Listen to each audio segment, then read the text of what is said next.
Morning बेटा आज हम पढ़ेंगे पंचम पाठ है यानी कि पांचवा पाठ आपका कंट के नैव कंटकम यानी कि कांटे से ही कांटा निकलता है। ये बेटा चैप्टर जो है एक स्टोरी है। इसमें स्टोरी के माध्यम से बताया गया है कि कितनी भी बड़ी परेशानी हमारे सामने आ जाए उस परेशानी से हम चतुराई और सूझबूझ से बाहर निकल सकते हैं। यानी कि कांटा ही कांटे को निकाल सकता है। कांटे का मतलब है बहुत बड़ी परेशानी। ठीक है, देखिए आगे।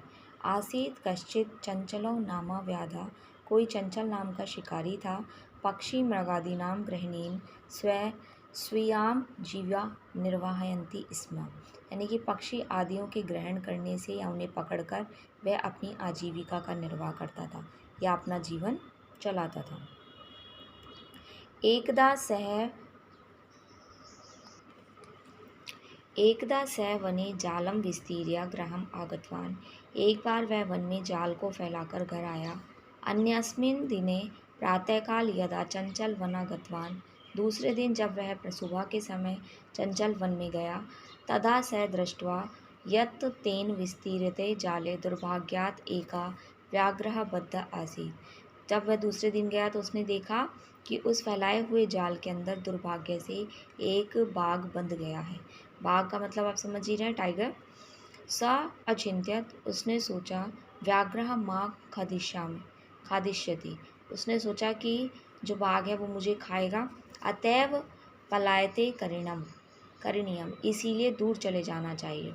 व्याघ्रः निवेद्यत, व्याघ्र ने निवेदन किया, बाघ ने निवेदन किया, वो मानवा यानी हे मानव, कल्याणम भवतु ते, तुम्हारा कल्याण हो। यदि तुम मोचिष्यसि, यदि तुम मुझे छोड़ दोगे, तर्हि अहम त्वाम हनिष्यामि, तो मैं तुम्हें नहीं खाऊंगा। तदा सह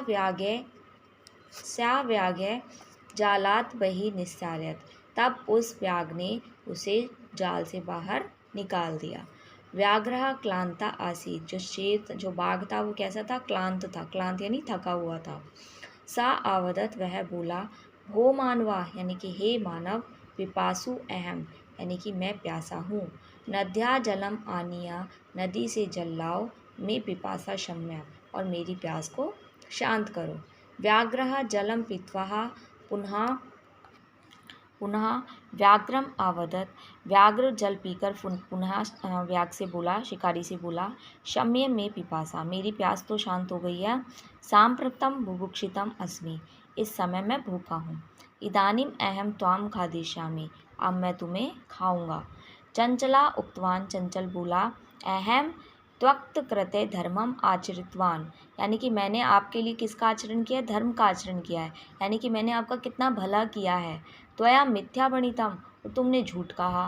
त्वम माम खादितुम इच्छामि, अब तुम मुझे खाना चाहते हो। व्याघ्र अवदत, व्याघ्र बोला, यानी कि बाघ क्या बोल रहा है? अरे मूर्ख, क्षुधार्ताया किमपि आकार्य न भवति, भूख के आगे कोई भी अकार्य नहीं होता है, यानी कि भूख में सब कुछ जाया जाए। सर्वः समिता स्वार्था समीहते, सब कुछ स्वार्थ में ही समाहित है, यानी कि सब अपना ही भला चाहते हैं। ठीक है, आगे देखिए। एवं एव भवति, यानी कि ऐसा ही हो। आगे कह रहा है, चंचलम नदी जलम अपृच्छत, चंचल ने नदी के जल से पूछा। नदी जलम आवदत, नदी का जल बोला, एवं एव भवति, ऐसा ही होता है। अब ऐसा कैसे होता है? यानी कि सभी कार्य किस में होते हैं? स्वार्थ में होता है, सब अपना भला चाहते हैं। कैसे? आगे देखिए। जना मई जलम स्नानम कुर्वन्ति, लोग मेरे जल में स्नान करते हैं। वस्त्राणि प्रक्षालयन्ति, वस्त्रों को धोते हैं। तथा च मलम मूत्र आदि विसर्ज्य निवृत्ता, और मेरे अंदर ही मल मूत्र आदि का विसर्जन करते हैं। वस्तुतः सर्वः स्वार्थ समीयते, और सब अपना भला सोचते हैं। आगे, चंचला वृक्षम उपगम्य अपृच्छत, चंचल वृक्ष के पास जाता है और उससे पूछता है। वृक्ष आवदत, वृक्ष बोला, मानवा अस्माकम छाया विरमति, मानव हमारी छाया में विश्राम करता है। अस्माकम फलानि खादन्ति, हमारे फलों को खाता है। पुनः कुठारई प्रहत्य असंभ्य सर्वदा कष्टम ददति, और फिर कुल्हाड़ियों को उठाकर हमें हमेशा कष्ट देता है, यानी कि हमारे ऊपर प्रहार करता है और हमें कष्ट देता है। यत्र तत्र कुत्रापि छेदनम कुर्वन्ति, जहाँ कहीं भी उसका मन करता है कुल्हाड़ी चला देता है। सर्वः स्वार्थ समीयते, सब कुछ किस में समाहित है? स्वार्थ में समाहित है, यानी कि सब अपना ही सोचते हैं। समीपे एकः लोमशिखा बद्रीगुल्मानां पृष्ठे नीलिया एता वार्ता शृणोति स्म। पास में ही एक लोमड़ी उस बरगद के पेड़ के पीछे छिप करके ये सारी बातें सुन रही थी। सा सहसा चंचलम उपेत्य कथयति। वह अचानक चंचल के पास जाकर कहती है, का वार्ता, यानी क्या बात है। अहम अपि विज्ञाप्य, मैं भी जानना चाहती हूँ। सा अवदत, वह बोला, अह मातृस्वस आव मौसी अवसरे त्वं समागतति, यानी कि तुम सही समय पर आ गई हो। मया अस्य व्याघ्रस्य प्राणा रक्षिता, मैंने इस व्याघ्र के प्राणों की रक्षा की थी, इस बाघ के प्राणों को बचाया था। परम एव एषः माम एव खादितुम इच्छामि, परंतु यह अब मुझे खाना चाहता है। तदंतरम स लोमशिकाया निखिला कथा निवेद्यत, उसके बाद उसने उसने लोमशिका से क्या निवेदन, यानी कि लोमशिका ने उससे क्या किया, निवेदन किया कि आप मुझे क्या करो, अब सारी की सारी कहानी बताओ कि क्या हुआ था। तो लोमशिका चंचलेन आग्वदत, लोमशिका ने चंचल को कहा, बाड़म त्वम जालम प्रसारय, यानी कि अब तुम पहले की एक बार जाल फैलाकर दिखाओ। पुनः सा व्याघ्रम,